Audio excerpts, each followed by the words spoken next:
Hi friends, మనం ఈరోజు వీడియోలో ఏం మాట్లాడుకుందామంటే మీ ఫోన్ మీరు ఎక్కడైనా పెట్టి మర్చిపోయారు, ఒక పని మీద అయితే బయటికి వెళ్ళారు. ఆ తర్వాత వచ్చి చూస్తే మీ ఫోన్ ఎక్కడుందో మీకు గుర్తొస్తలేదు. అప్పుడు మీరు ఏం చేస్తారు? వేరే ఫోన్ల నుంచి మీ ఫోన్కి ఫోన్ చేస్తే అది రింగ్ అవుతుంది, తీసుకుంటారు. ఒకవేళ మీ ఫోన్ మీరు సైలెంట్లో పెట్టారు, లేకపోతే మీ పిల్లలు మీ ఫోన్ని ఆడుకోవడానికి తీసుకొని ఇక సైలెంట్లో పెట్టారు. మధ్యలో ఒక ఫోన్ వస్తే సైలెంట్లో పెట్టి ఆడుకుంటున్నారు. ఇక నెట్ ఆన్ చేస్తుంది, మీరు పిలవగానే వచ్చేసారు. కానీ మళ్ళీ మీరు అడిగినప్పుడు ఫోన్ ఎక్కడుందో తెలియదు అని అంటున్నారు, మర్చిపోయామని అంటున్నారు.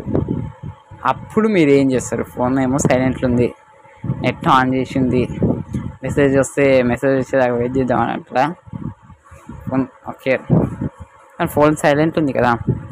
అప్పుడు మీరు ఏం చేస్తారంటే, నెట్ ఆన్లో ఉంది కాబట్టి ఏం చేయాలనేది నేను ఈరోజు వీడియోలో అయితే చూపిస్తాను. ఓకే, మనం లేట్ చేయకుండా వీడియోలోకి అయితే వెళ్ళిపోదాం.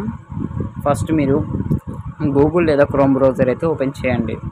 ఓపెన్ చేసిన తర్వాత సెర్చ్ బటన్ మీద క్లిక్ చేసి ఫైండ్ మై డివైస్ అని అయితే టైప్ చేయండి.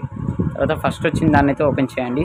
ఓపెన్ చేసిన తర్వాత ఇక్కడ మీది ఏ ఫోన్ అయితే కనబడట్లేదు ఆ ఫోన్ తోటి అయితే ఇక్కడ లాగిన్ అయితే అవ్వండి. ఆ ఫోన్ జీమెయిల్ తోటి అయితే ఇక్కడ లాగిన్ అవ్వండి. లాగిన్ అయిన తర్వాత ఇక్కడ మీ ఫోన్ లొకేషన్ అయితే చూపిస్తుంది మీకు, చూడండి. ఒకవేళ లొకేషన్ చూపించినా కూడా సర్చ్ పైన ఉందా, బీరు కింద ఉందా అని తెలియదు కదా. అట్లాంటప్పుడు ఇక్కడ ప్లే సౌండ్ అని ఉంది కదా ఫ్రెండ్స్, ఇక్కడ కింద ఆ ప్లే సౌండ్ మీద క్లిక్ చేస్తే సౌండ్ అయితే ప్లే అవుతుంది అన్నమాట.